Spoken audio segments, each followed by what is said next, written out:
And as we talk today about God's creativity and the way God's creativity flows through us, I'm going to read from Genesis chapter 1, verses 1 through 5. This is out of the Message. First this, God created the heavens and earth, all you see, all you don't see. Earth was a soup of nothingness, a bottomless emptiness and inky blackness. God's spirit brooded like a bird above the watery abyss. God spoke light, and light appeared. God saw that the light was good and separated the light from dark.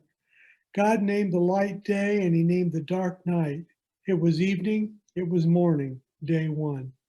Thanks, Gary, for that reading. I hadn't heard the Message version of that, or at least not for a long time. I appreciated that. So the Bible begins with this word of creation, and the Bible begins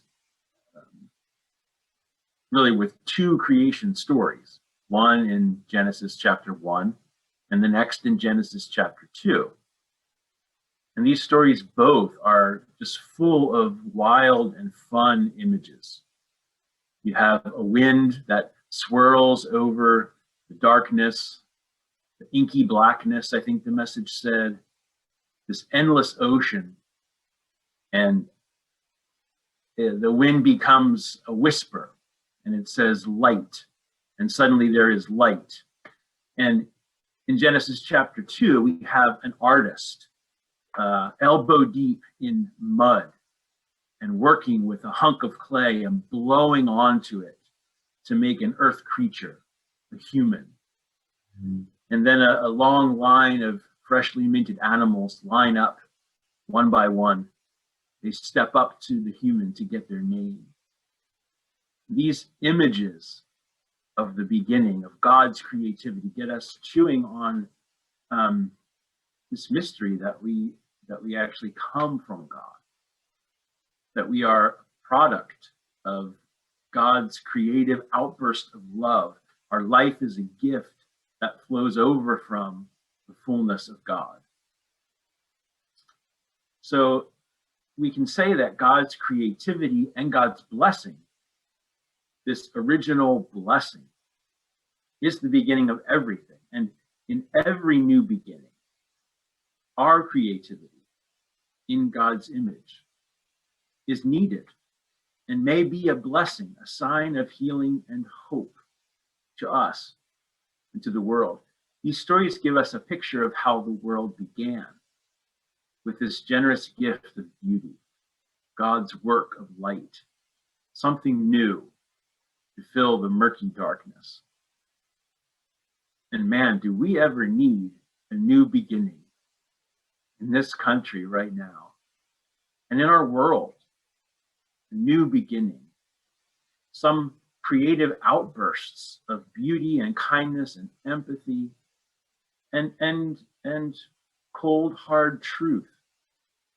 We need that too.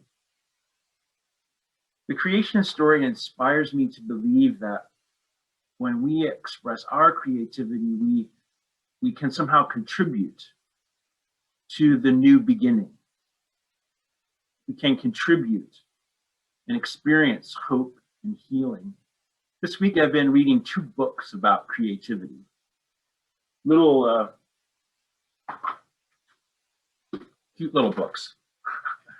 The Practice by Seth Godin and How to Write One Song by Jeff Tweedy.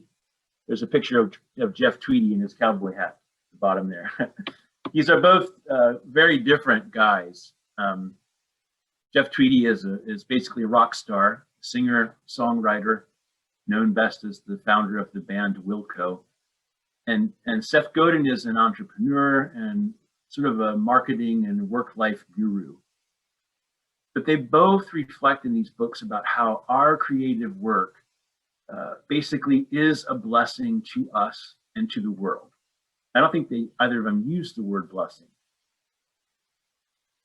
Seth Godin talks about art, and he said, art is a generous act of making things better by doing something that might not work. Art is what we call it when we're able to create something new that changes someone. So there's the generosity of doing something that we're not quite sure yet what it's going to be or if it's going to work. And it's something that has the potential to make things better, to make a change. Jeff Tweedy talks about connection happening through creativity. He says, in my opinion, connection is the loftiest of all aspirations. There isn't much else of value in any work of art. At the core of any creative act is an impulse to make manifest our powerful desire to connect with others and with ourselves, with the sacred, with God.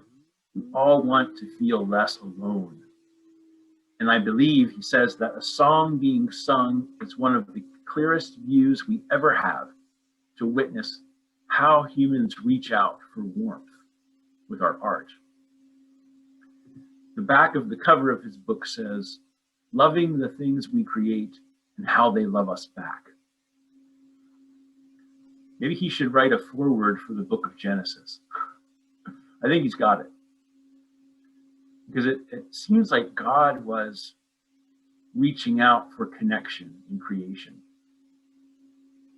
I might be stretching for that, but I feel that in the story of creation.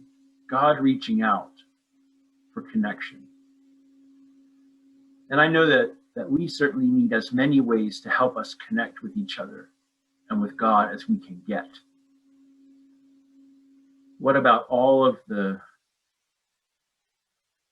that we saw this week? People storming the Capitol, the Proud Boys and the QAnon folk and all those people down in DC. All of these confused and angry supporters of the president. Are they longing for connection without any better way to get it than to sink into conspiracy and violence, magical thinking, fantasy? In this divided and increasingly dangerous culture, and as I read the creation story, I have to ask, is there something I can do? Is there something I can create that might help bridge a connection to those who are angry and lost in a confusing world of disappointment and lies? In the beginning, God spoke into chaos, made a song of creation and sung it. And maybe each one of us is a song from God. I imagine God getting lost, disappearing. Jeff Tweedy and Seth Godin both use different words, sort of to talk about what we do in meditation, is to get lost in just being present with God. Jeff Tweedy says, when we create, we want to disappear and get lost in the process of good work. And I imagine God getting lost and sunk into this process of making you and me and billions of other souls, one by one. Or maybe we can step back and imagine God creating cell by cell, coding information, fractals, gorgeous dimensions and colors and capabilities, and God absorbed in this process of every cell and sending them off with a bang to be fruitful and multiply. What a blessing for humanity this story is. This story that we all come from a single source of creative love, that we're all held dear in God's beating heart. Unfortunately, this story and so many of the Bible stories, so many of our sacred stories get used as sort of as a way to count hair follicles rather than to listen to God's beating heart. And that's a shame. It doesn't have to be that way. Because creativity is the first thing that happens happens in the Bible. God's merciful creation. In Genesis 1, brooding over the darkness, that sacred breath finally speaks, let's have light. And the Creator takes a bigger breath in awe of what she is about to do. And sky and land and oceans and rivers and green plants and flowers and trees flow out of her mind and her word. And the Spirit, in a burst of hilarity, breathes her life into the emptiness, her creative force, love, image, which is she and he and we, male and female, and everything in between and beyond. She created them. Genesis 1, 26 and 7. And the second story gives us a slightly more concrete image. God playing in the dirt. I love that picture of God gathering up fistfuls of clay and playing and working and forming on hands and knees in shallow water, making clay and mud and creating a part of God's own self. God is having fun in this story, overflowing with energy and joy. His project surprises him. God looks closely and notices it looking back, loving what we create and seeing it love us back. God is much more like an artist in this story than like a parent. The parent image is very important in the Bible, but in this creation story, we get more of an artist. It's not by chance or genetics that God's image is passed on to us. It is the artist's intention, his passion, God's deep longing to express God's self, to share. When you create, you intentionally communicate and share something of your own depth with the world. Eugene Roop said that in the Believer's Church Bible commentary on Genesis. He says, the forming creates a bond between the artist and the work, creator and creature, a bond that grows with the gentle process of making. And Jeff Tweedy, the songwriter, says that creating is a way for us to bond with others, to let others see us in what we do or make, and to see them in return by making ourselves available. Creative work should bring joy. And for God, the Creator, making Adam, the human, the work wasn't complete. God's creative work went on. Maybe Adam was only half human because God wanted to see the bonding and the connection expand beyond one creature into a community. The one needed the other to reflect the image back, the love and the responsibility and the care. So God goes back to the clay in Genesis 2 and pulls it apart again and gets dirty again and comes up from the ground with two hands dripping and satisfied. And God saw what God had made, and it was truly God's image. They were male and female, and God was pleased. They were very good. And they were placed in a garden, a place where creativity and work are just par for the course, are necessary. The humans have to continue in the vein of God's work, of creating and caring. And so we notice in the creation stories that God is not only having fun with the art of creation, but God is working. And back to Godin and Tweedy in their books on creativity, both of them talk about the fact that the key to creating something is work or habit or process. They use all of these words. Jeff Tweedy jokes that people think a rock star shouldn't talk about work as much as he does. He says it in all kinds of ways, that work is good. The daily habits of showing up and paying attention and doing our work. As I read in Genesis, I see that this is all part of being human in the image of God. Because the first thing God does is to create. She's having fun, yes, and it is work. Genesis calls it 7 days of work. And day by day, it's like reading a working journal. First day, light, done, that's good. Second day, sky, that's good. Third day, fourth day, and on, and the work gets done. And at the end of 7 days, God is happy. Our translations often say it was good. Or we could say it pleased God. God was happy. God is loving creation and being loved back in that process of work and making.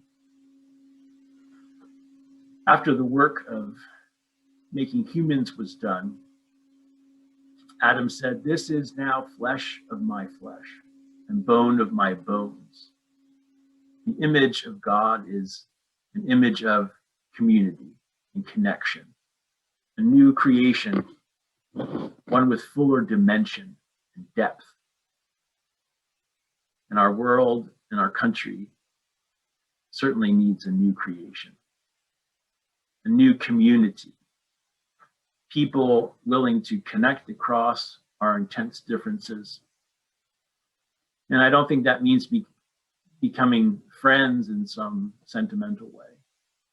I think it means coddling people who cling to lies or commit violence. But it means something about being creative, about making spaces for empathy, for understanding each other. And maybe the church and the faith community should be the ideal places to learn empathy for ourselves and for each other. We all need to do something to understand why so many of our fellow Americans feel the need to get lost in things that aren't true, that maybe make them feel more safe or powerful or righteous. I don't know. Why do people surround themselves with weapons in war games? And why do some Christians get caught up in demonology, charmed and thrilled by a sense of power and significance that comes from fighting the devil, making it really easy to call those who aren't on the same side in the fight, to call them evil or enemy or even less than human? I don't want to get caught up in that. We need the blessing of a new creation, one with fuller dimension and depth, and we're called to help create it, and we can. Because creativity is part of the image of God in us. That's where we come from. That's original blessing. It's who we are, and I hope that it's part of what we have to give. It's part of our faith to believe this creative blessing, the power we have, power as followers of Jesus, to express this creativity so concretely, this empathy and compassion and kindness so concretely. I like to think of the story of the beginning of Jesus' ministry when he comes after John the Baptist has been faithfully showing up in the desert and showing up in the water day after day. And Jesus comes to be baptized, and he hears the voice of God, "This is my son. I'm pleased with him." That's the power of blessing.